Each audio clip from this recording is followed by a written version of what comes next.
Okay, the first main topic, a workhorse macroeconomic model of natural resource use and pollution.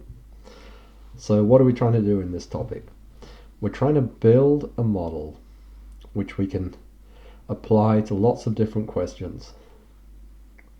Connected, of course, natural resource use, pollution, and maybe even to biodiversity related questions.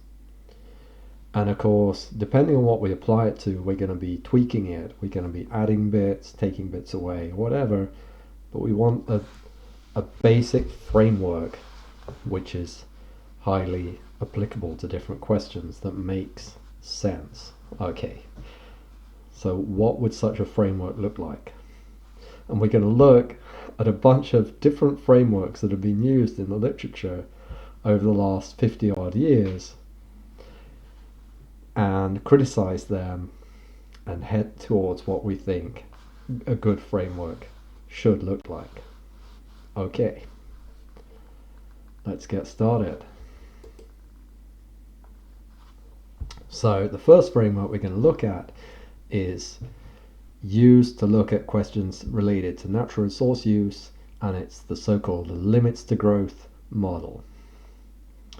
The limits to growth model was developed in the early 70s by the Club of Rome. There was a report published by the Club of Rome called The Limits to Growth. Many of you probably are familiar with it. Probably not many of you have read it, but if you follow this link, you can read it. Okay, it's online. It's quite interesting, actually.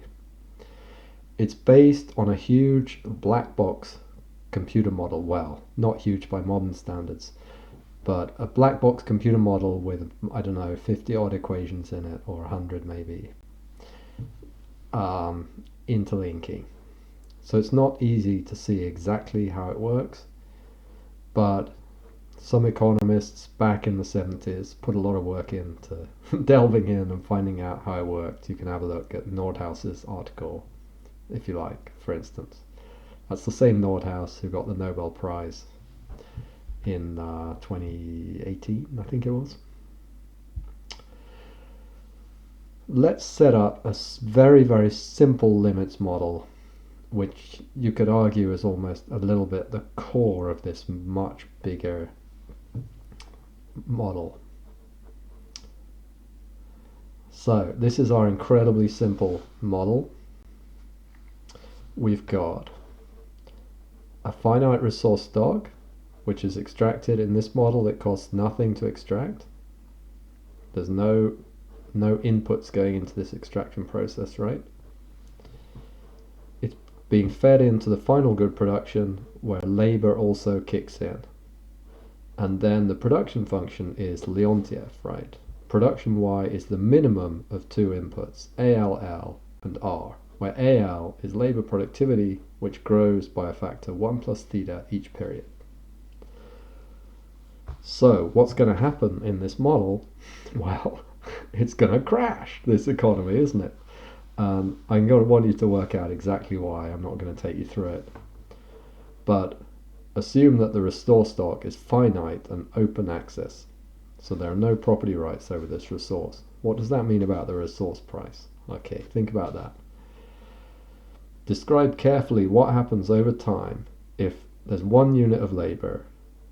The initial labor productivity in period 0 is 1. Theta is 1, which means you get a doubling in productivity every 20 years, which is the period length. The stock is 10 initially. What's going to happen? I'll give you a clue. It's going to crash. The economy is going to fall over a cliff. So, as an economist, what's wrong with this model? Well, we'll talk about that in class. But there is a lack of economic mechanisms here, basically. There's a lack of economic mechanisms to do with the property rights on the resource, and there's also a lack of mechanisms to compensate as the resource starts running out. There's all sorts of things we can do to compensate for that, right, and still get the goods we want or the goods we need to live off, even though some particular resource might be running out. Okay. So is this a good start for a workhorse model?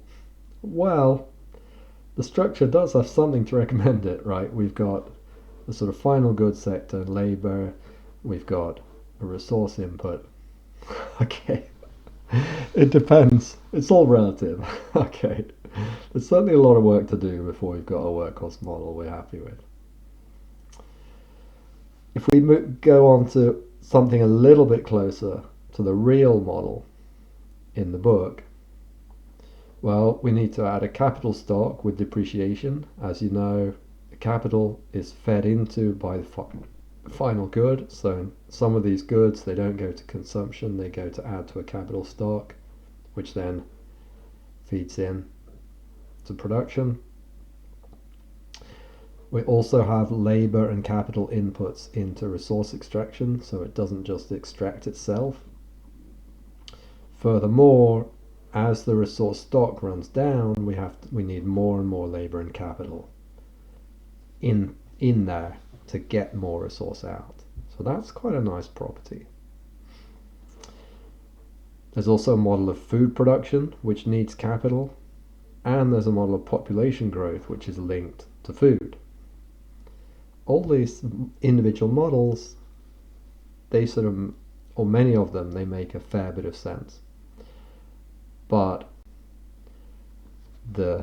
when you put it all together, there's still way too little flexibility. We still have this essentially Leontief structure.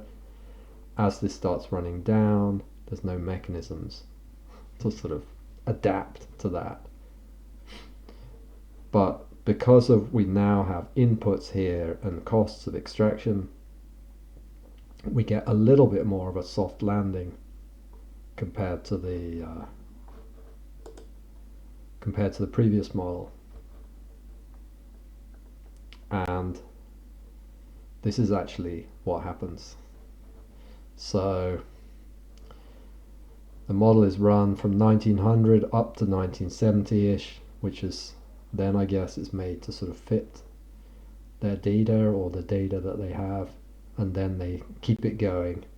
And by 2011, things have gone pear-shaped, as we say in the UK. Things have gone horribly wrong.